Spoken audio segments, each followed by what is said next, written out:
Hello. I believe one of the biggest takeaways from this course that I learned was the is versus should model. So is basically what the organization is doing right now, and should is what the organization should be doing.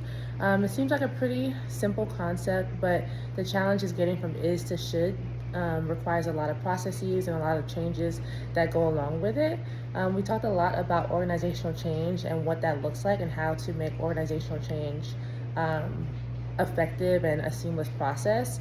I did a lot of research in OPM on organizational change outside of the literature and just what are some things that contribute to a successful organizational change.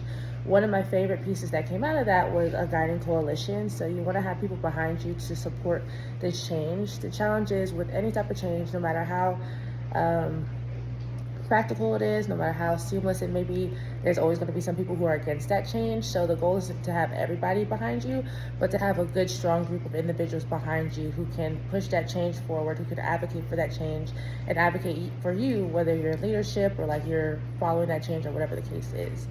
I know I spoke a lot about my current organization and the changes that have been going on. We hired a new VP of operations for Georgia, who is currently over all of the clinical directors and everybody over Georgia. And I had a conversation with her just about kind of the guiding coalition. She had started back in December, and she made her way to all the centers to establish rapport and talk to us and build relationships. But immediately after that meeting, she went ahead and started pushing a lot of changes that we all didn't really agree with. So the conversation I had with her was that, even though these changes are necessary and they're mandatory, I think that you don't really have people on your side right now because we don't know you and we don't have that relationship with you. So the feedback was, I know that you have these changes that are coming, but I think you could have spent a little bit more time getting to learn your people and learn like how we do things at this organization and how we push change forward. Previously, when I looked at performance problems, I've always looked at it from the top to the bottom. So one of my favorite quotes is the fish rots from the head. So everything that's happening at the bottom, at the lower level, is a direct reflection of what's happening at the upper level. So when driving those organizational changes, it's important to look at the upper level, especially executive leadership, and seeing what they're doing and how they're impacting the change. In one of our discussions, we talked about how do we give executive leadership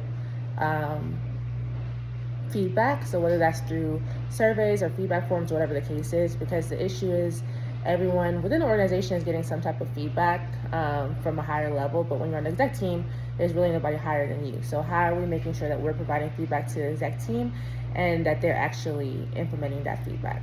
But nonetheless, this course was very helpful with me as a clinical director and just kind of seeing how the operational side of the organization and seeing like how operational and clinical work hand in hand. So yeah, it was a pretty good course and I really enjoyed everything I learned.